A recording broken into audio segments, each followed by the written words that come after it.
Well, joining me now live from Washington is Mr. Webster Griffin, Tarpley author and historian. Also from London, Charles Shoebridge, security analyst, and in Beirut, Franklin Lam, international lawyer. Thank you very much, gentlemen, for joining News Analysis. My first question to our guest in London, if I may, Charles Shoebridge, looking at the role of Turkey. Now, this programme specifically is taking a look at what role Ankara has been playing in Syria. Before we move on to the broader aspects of the conflict there, let's discuss the question of Turkey becoming the main stronghold now of foreign forces against President Assad. Would you go as far as saying that? I think the fact is that if you've got a situation where many of the refugees have formed camps along the Turkish border, it's inevitable that amongst those, or those camps are going to be used as a haven, if you like, for the armed opposition's organisation, not purely as, if you like, humanitarian areas. Now, Turkey has, of course, provided a lot of support for those refugees from the fighting, and they are also, of course, it's well known, it's been publicised by various media, in fact not really hidden by Turkey itself, that of course within those camps, within those areas, naturally you therefore also have the organisation of the armed opposition, and amongst the armed opposition you are also going to have elements of what would certainly in the West be called extremist or even Al-Qaeda operatives. And so therefore I think if you look at even the geography of the place, let alone the politics, if you look at the nexus within Turkey of the Syrian rebel fighters being largely based there, if you look at, for example, the West seas of access to the Syria via Turkey, for example, the CIA, of course, interconnecting with Turkish agents in what is, after all, a NATO power, then, of course, you will see why Turkey has become so crucial to the, not only the rebel supplies, but also their political and military organisation.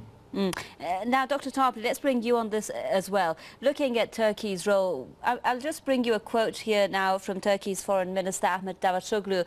I'm quoting here. He says, "We will not allow the formation of a terrorist structuring near our border, no matter if it is Al-Qaeda or PKK." Now, that was when he was speaking about the threat from the Kurdish rebels. But is Turkey now practically hosting and assisting Al-Qaeda when it comes to the fight against Syria? Because our guest in London was also saying that Al-Qaeda is also now getting involved in that fight.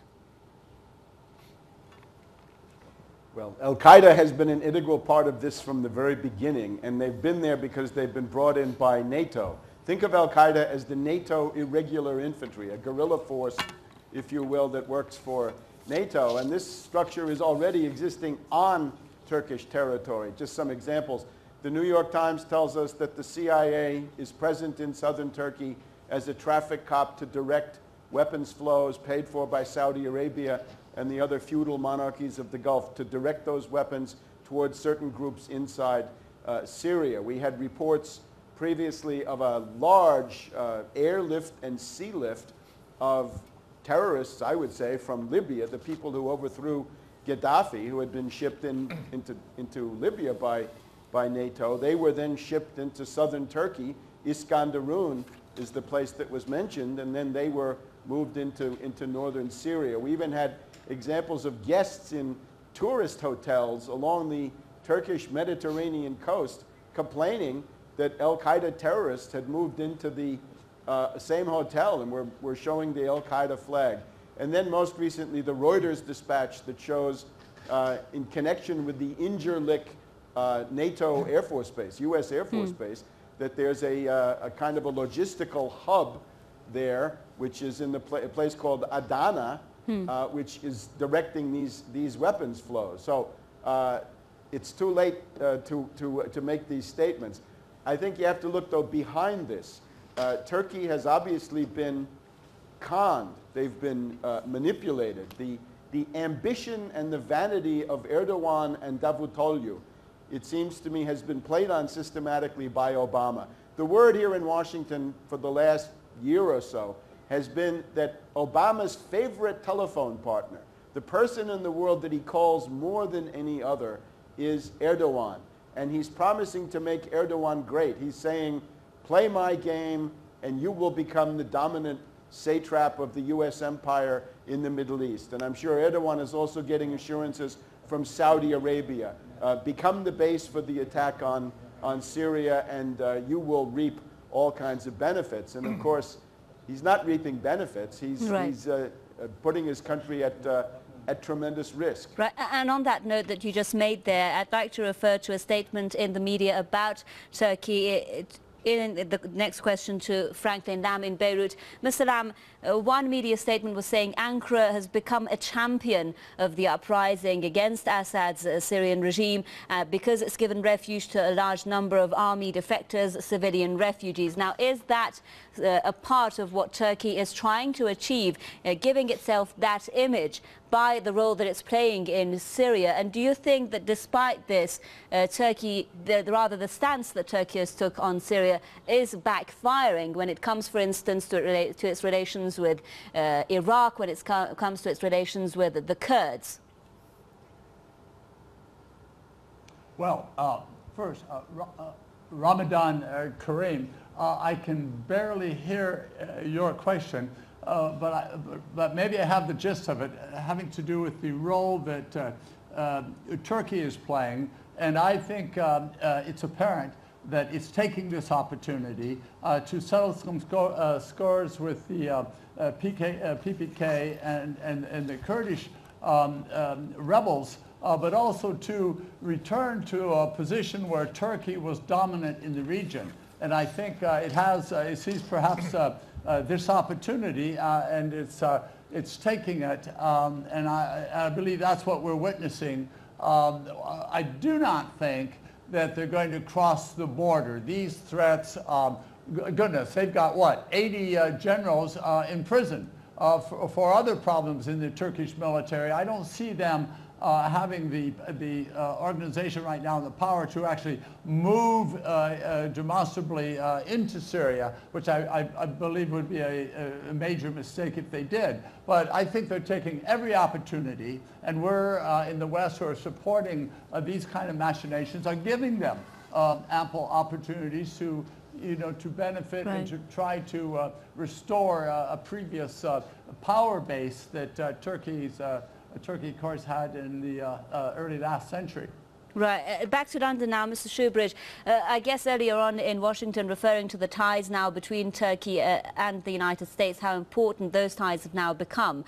We had in the latest reports the Turkish lawmakers saying that Turkey's Hatay province, which is on the Mediterranean coast, is now, in his words, in the hands of American and Israeli agents. Now, in your view, how much of its authority has Turkey actually given away on this issue, Mr. Shoebridge?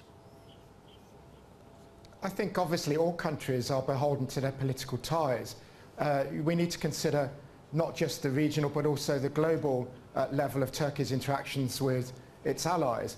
The United States is clearly one of its most important, if not its most important ally, and naturally therefore you would imagine that it will, if you like, align itself with America's policy in the region, particularly in respect to its neighbour Syria, and now it has done that.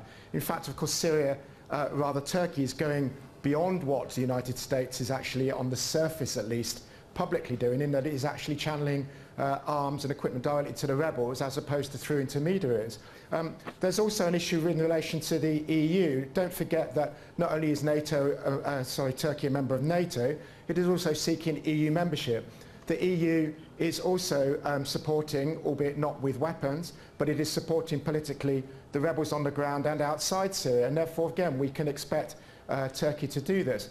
But I would say that also I think in many ways Erdogan has looked at a situation that is possibly imploding within Syria because of the nature of the backing for rebels from Saudi Arabia and other places, and it may well be that Erdogan is actually just positioning, as indeed your last speaker said, positioning Turkey for a possible implosion of Syria in the future to its best advantage, particularly vis-à-vis the Kurdish population, of course, in Syria itself.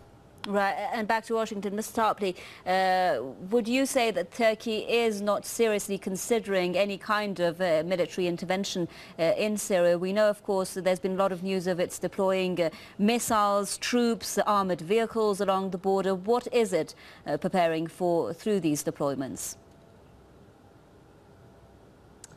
Well, most observers would have regarded the current state of Turkish policy as impossible, right? If people had been told 2 or 3 years ago that Turkey would abandon the zero problems foreign policy, good neighbor policy, and now engage in flagrant intervention and interference in the internal affairs of Syria for the purpose of stoking a civil war on their own doorstep, that would have been considered crazy. So I don't know what the limit is. This is something that is inherent in hubris and megalomania. The idea that you're going to become a regional hegemon seems to be the idea. I would also say that they're disregarding the lessons of history.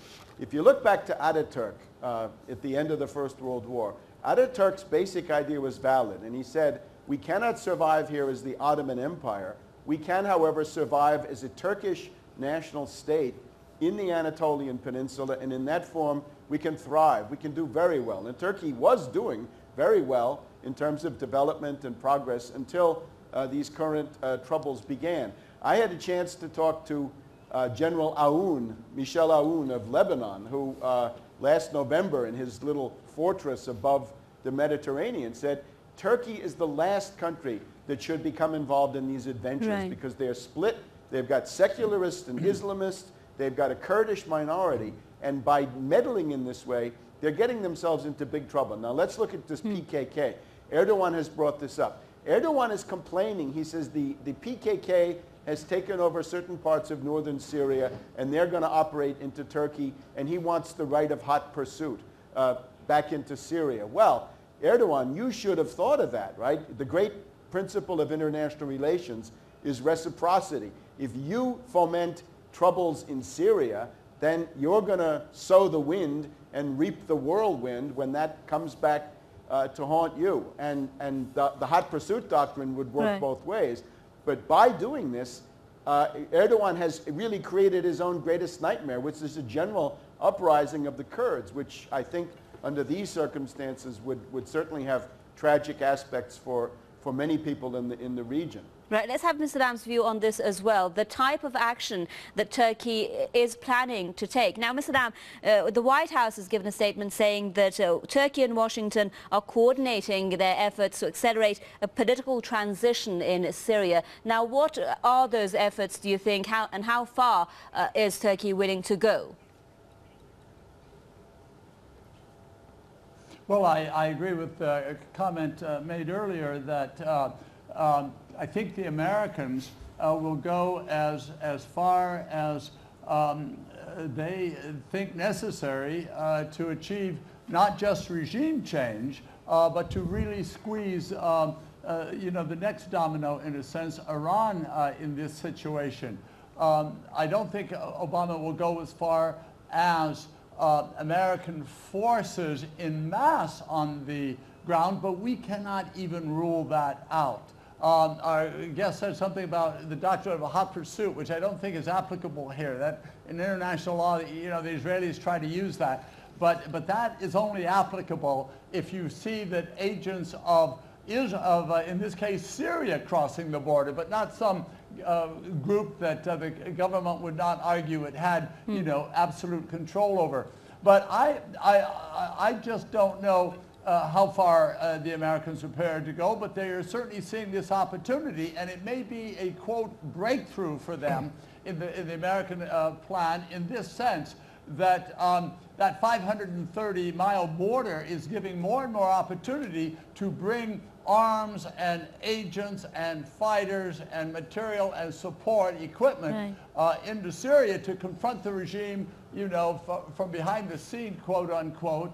And I think that in a sense is a golden opportunity, that border for the Americans to apply with their allies enormous pressure and try to tip this balance. There's these reports that are not verified that the Israelis are in Aleppo. They may be, and how Aleppo goes is going to be enormously important. I would stop short of saying that Aleppo is Benghazi. There's too many differences with the support of the from the outside, the inside, and all that. But it's enormously important, and it looks like this battle is going to continue Right. And I think the Americans may take the opportunity to beef up the forces and try to get a victory in Aleppo for the so-called opposition. Right, so Mr. Shoebridge, would you agree then that what Turkey decides when it comes to Syria is what the United States has decided beforehand, that it is taking its guidelines from the United States?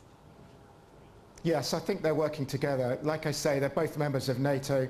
They are extremely close in terms of their military structures and also politically, of course. Really, it seems to me almost inconceivable that Turkey would act, certainly overtly, without at least the approval of the United States, and one might expect that given their closeness. To go back to what your previous speaker was saying, I would imagine that it's extremely unlikely that we will see direct American presence, boots on the ground, or even any military intervention in Syria. The reason I say that is because first of all, American public opinion, especially in an election year, is now opposed to wars we've seen in Afghanistan, Iraq and so on. But secondly, I think there's increasing amongst aspects of the media. We've seen articles recently in Der Spiegel, in New York Times and in other places, that is revealing slowly but surely to the American and Western public that they cannot take it for granted that because people are opposed to a dictator, Assad, in Syria, that those people are democracy seeking themselves. Right. So well, I'll just stop you here if I may, Mr. Shoebridge. That they should not support such people. Yeah, sorry for jumping in here. We're running out of time. I'd just like to give the last comments to all three of you as your concluding remarks. And we'll start with you, Mr. Shoebridge. I'll just refer to a letter that's been sent by Syria to the United Nations. And in that letter, Syria has said that armed groups are attacking civilians, assaulting people in residential areas. The thing is, we've got Syria, we've got Turkey, Saudi Arabia, Qatar, or whatever, giving assistance or giving free passageway to these militants, but who is actually responsible for what actually these militants are doing on the ground? The fact is that the militants have no rigid control structure. That you say who is responsible. The fact is that there is no responsibility. And really, I read an article recently where it was said that what you've got is a situation where Syria is on fire and foreign powers are turning up not with fire extinguishers but with flamethrowers or with petrol cans. Turkey is taking a role supported by the United States and encouraged by it to supply weapons to a situation where civilians are dying in large numbers. When you have opposition rebels taking up positions in cities, you will expect armies to respond as they have there. Right, we're running out of time. I'll stop you there, Mr. Shoebridge. Thank you very much. Back to Washington now, Mr. Tarpley. If you could quickly also tell us, would you say there is a connection between the sudden surge in violence, as Syria says, with, for instance, Kofi Annan's visit and any effort for a peaceful resolution or a political resolution to the crisis?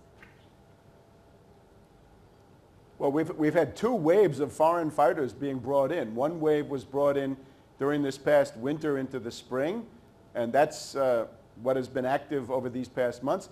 And then more recently for July, for Operation Damascus Volcano, which was the attempt to crash the Syrian state, as Hillary Clinton said, the catastrophic assault, they brought in another wave of foreign fighters from all over North Africa, the Mediterranean and the Middle East. Now, Turkey claims that they sealed their border.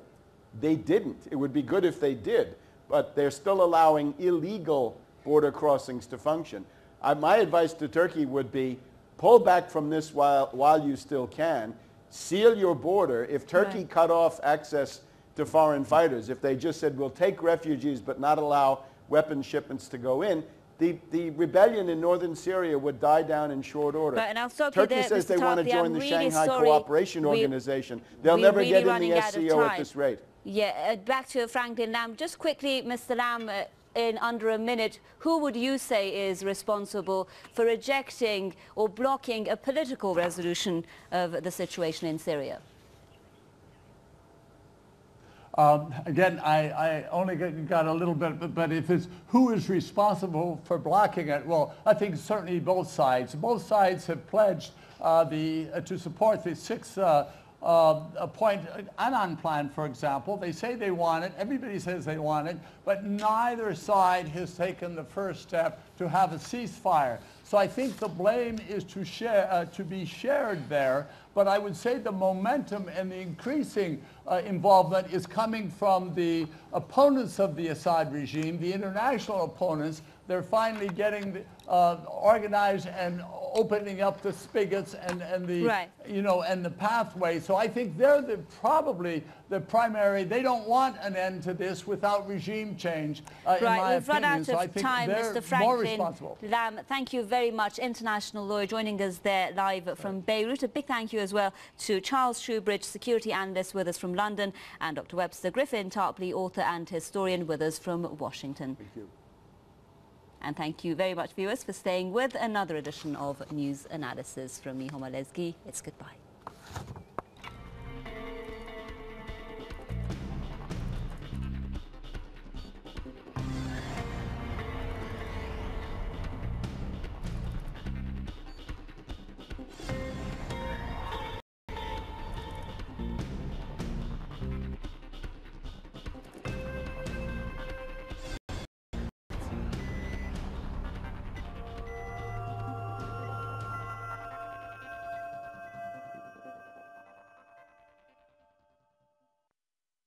The sanctions are going to be even tougher in the